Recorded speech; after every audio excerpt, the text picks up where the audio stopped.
কেউ কথা রাখেনি। সুনীল গঙ্গোপাধ্যায়। কেউ কথা রাখেনি। ৩৩ বছর কাটল, কেউ কথা রাখেনি।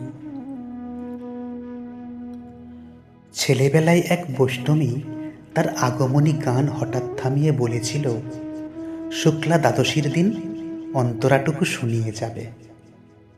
তারপর কত চন্দ্রভুক অমাবস্যা চলে গেল, কিন্তু সেই বৈষ্ণবী আর এলো না। ২৫ বছর প্রতীক্ষায় আছি।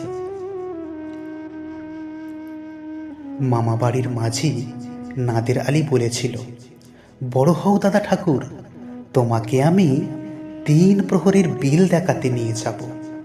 সেখানে পদ্মফুলের মাথায় সাপ আর ভ্রমর খেলা করে।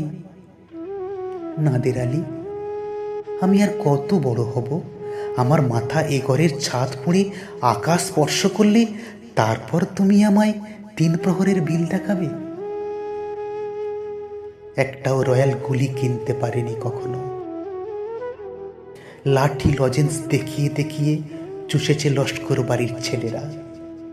ভিখারির মতন চৌধুরীদের গেটে দাঁড়িয়ে দেখেছি ভিতরের রাস উৎসব।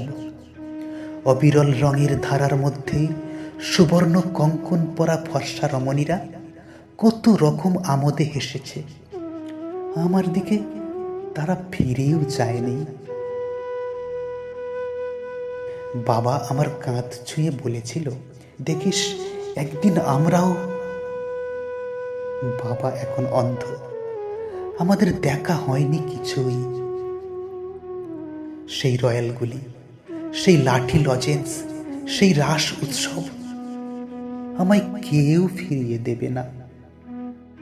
বুকের মধ্যে সুগন্ধি রুমাল রেখে বরুণা বলেছিল, যেদিন আমায় সত্যিকারের ভালোবাসবে সেদিন আমার বুকেও এরকম আতরের গন্ধ হবে।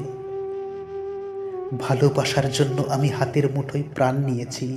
দুরন্ত ষাঁড়ের চোখে বেঁধেছি লাল কাপড়। বিশ্ব সংসার তন্ন তন্ন করে খুঁজে এনেছি ১০৮টা নীলপদ্ম।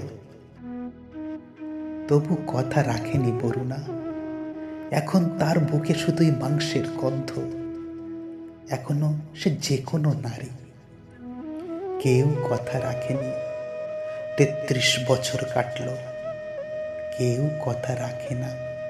নমস্কার।